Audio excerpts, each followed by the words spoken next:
While you never say never in the world of professional wrestling, there are some that have been let go from WWE that may never come back. Let's go over some degenerate wrestlers WWE might not rehire. Before we get into the rest of the video, don't forget to press that like button and make sure you subscribe to Wrestling Rambles with notifications on.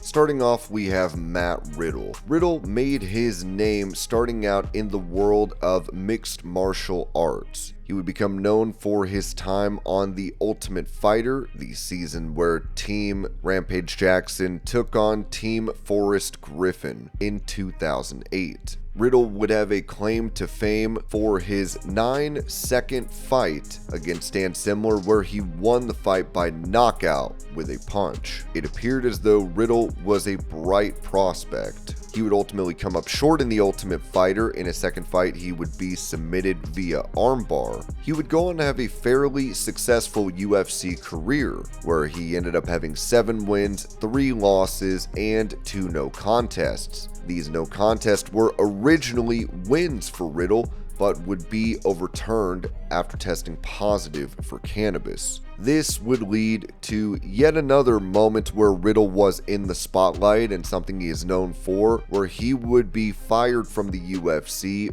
for his failed drug tests. And Dana White would be asked about this in an interview, and he went off on Riddle. Riddle would go on to have one more fight in Titan FC, where he would win via submission. This would be the end of his pro MMA run with a record of 8-3-2. Not long after, he would begin making the transition to professional wrestling in 2014. In 2015, he would end up signing with the World Wrestling Network to work for Evolve. He also had matches for Pro Wrestling Guerrilla, Revolution Pro Wrestling, CZW, and even hosted the first edition of Game Changer Wrestling's shoot-style event Bloodsport, and would be a part of the main event. After his run on the independent circuit, in July of 2018, Riddle would sign a contract with WWE and began making appearances on NXT. There, he would win the Dusty Rhodes Tag Team Classic as well as the NXT Tag Team Championship. Kurt Angle in May of 2020 would announce that Riddle would move to SmackDown. He would be a part of either SmackDown or Raw until 2023 and is most known for his tag team with Randy Orton as RK Bro, as they became 2-time Raw Tag Team Champions. Since then, he has made appearances for Major League Wrestling, New Japan, and has even returned to the independent circuit. Back in the summer of 2020, when he was still under contract with WWE, he would be accused during the Speaking Out movement by fellow wrestler Candy Cartwright of sexual assault. On the subject, David Bixenspan of Babyface vs. Heel writes, "Everyone remembers Candy Cartwright's initial sexual assault allegation against Riddle, but they generally don't remember some of what happened within the next day or so. That includes how Cartwright shared a screenshot of a Twitter direct message where someone else in the wrestling business claimed that they witnessed Riddle admitting to grabbing you and pulling you into a parking lot in the middle of a show and having sex with you without asking on a different occasion. Another thing that's been forgotten though is that another misconduct allegation was tweeted about Riddle that week by a different indie wrestler. On June 19th, 2020, veteran Indiana-based wrestler Thunder Kitty tweeted this: "Remember that time one of my friends and well-respected veteran lady wrestler told Matt Riddle to stop changing into his gear in front of everyone in a women's locker room and leave, and he got shitty to the point they were in each other's faces? I remember." Malia Hosaka was on that card with Riddle the night of the incident and was asked about this. She said, "We were all in there. Our show was going on." Hosaka recalled when asked about the story via Facebook Messenger, "I didn't know who he was, but I was sitting with my feet propped up and eyes closed. When I opened them, he was on my right, stripped down to his underwear, and I got mad at the lack of respect from today's generation. For him to come into the locker room to change while the women had the room and to strip down and change was disrespectful. There was a bathroom down the hall that fans couldn't get to that he could have used. In my generation, the men and women respected each other enough to at least ask if it was okay or to ask for privacy. It pissed me off. And then his attitude that he had underwear on and that it wasn't a big deal pissed me off more. So I told him how I felt about the lack of respect. Osaka added that she recalled Riddle calling her a bitch, possibly something to the effect of saying that she didn't need to be such a bitch about it and showed no remorse. The PWX, the promotion that this took place in, thing wasn't even an incident, claimed Riddle when reached for comment via text message. There was only one locker room, which isn't uncommon on the indies unfortunately, and the promoter told me to change in there, so I did. Malia confronted me on my way out. I explained that the promoter told me to go change in there, and she talked to the promoter, and that was the end of it. According to sources familiar with how the shows were run, though, this could not have happened the way that Riddle described it. In particular, it was made clear that PWX always had 2 locker rooms if there were women on the show, particularly at the venue in question, which had plenty of spare rooms. It was also stressed that even if a singular locker room for the QOC show was repurposed as the men's locker room for the PWX show, all of the men on the PWX show were told not to enter the space until all of the women had cleared out. It was also noted, these same sources, that Riddle would have had no reason to change into his gear at any point when the all-women show was ongoing. According to the Eventbrite page for the doubleheader, which was sold as a single ticket granting access to both shows, QOC started at 4 p.m. Eastern and would have been over by 6 p.m. The doors open time for PWX, while PWX had a 7 p.m. bell time. Moving on from those 2 accusations that did not see Riddle get released, he would end up failing drug tests in WWE. As he told the MMA Hour in an interview, "You're allowed to smoke weed. I went to the strip club and did some cocaine a couple of times and I failed a drug test. It was cocaine each time." He would even be sent to a 30-day drug program, and the company wanted him to do another month-long program after that. What would finally seemingly lead to his release from WWE would be his incident at the JFK airport. As the New York Post wrote on September 30th of 2023, more details have emerged from the JFK airport incident that culminated in then WWE star Matt Riddle accusing a Port Authority police officer of sexual assault. After a September 9th flight to Orlando that Riddle was scheduled for had multiple delays, he apparently had a couple of drinks before grabbing the gate microphone and speaking into it. Video obtained by TMZ shows Riddle on the microphone with a drink in his other hand, looking at an unidentified fellow passenger and saying, "I'm looking at you dead in the eye. You know how to fly. I know how to fly. Effing fly." It was simultaneously clear that he was trying to make light of a situation that had to be aggravating for all of his fellow travelers and surreal for them to witness. The gate agent, who appeared amused by the situation, ultimately wrestled the microphone away from him. A witness told the outlet that Riddle was incredibly obnoxious during the delay, carrying himself in an extremely loud and rude manner. When it finally came time to board the plane, Riddle was denied entry due to his state of possible intoxication. Police eventually responded to the incident, and Riddle reportedly apologized to them and was subsequently free to leave the airport without a police report getting filed. Later, however, Riddle accused one of the officers of sexual misconduct. It's fair to say that with all this baggage, WWE will more than likely not bring back Matt Riddle.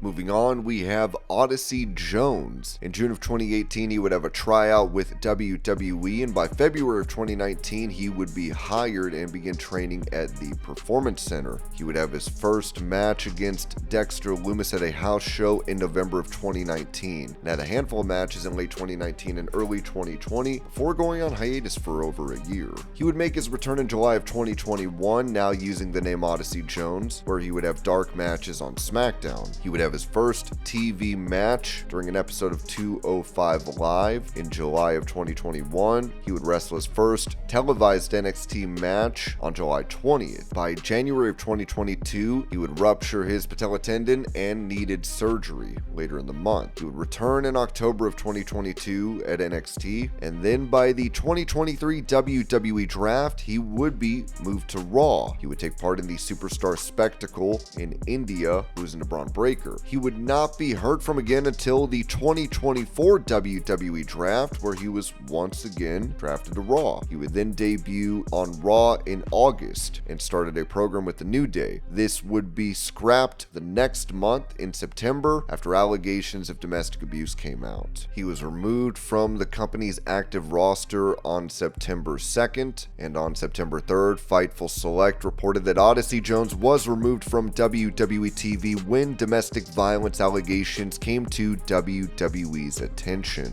These days, WWE for some reason doesn't announce when stars depart or that they've parted ways. Wish them best in their future endeavors, you know the whole deal. They haven't done that with Odyssey Jones, they haven't done that in some time, so there is no official confirmation from the promotion on Odyssey Jones being cut. Now, there is not a lot of information about this incident. There is an account called The Truth About Odyssey Jones. There's screenshots of posts made on X. These read, kind of like the crazy bruises you gave me, shocker, DNA all over it. Odyssey Jones beating on a woman, seen that one yet? Stay tuned. WWE, your boy Odyssey Jones is an abuser and a woman beater, almost killed me on vacation. Given that the allegations apparently were serious enough to get Odyssey Jones fired, WWE more than likely found them credible. It's safe to say they won't be working with Odyssey Jones again.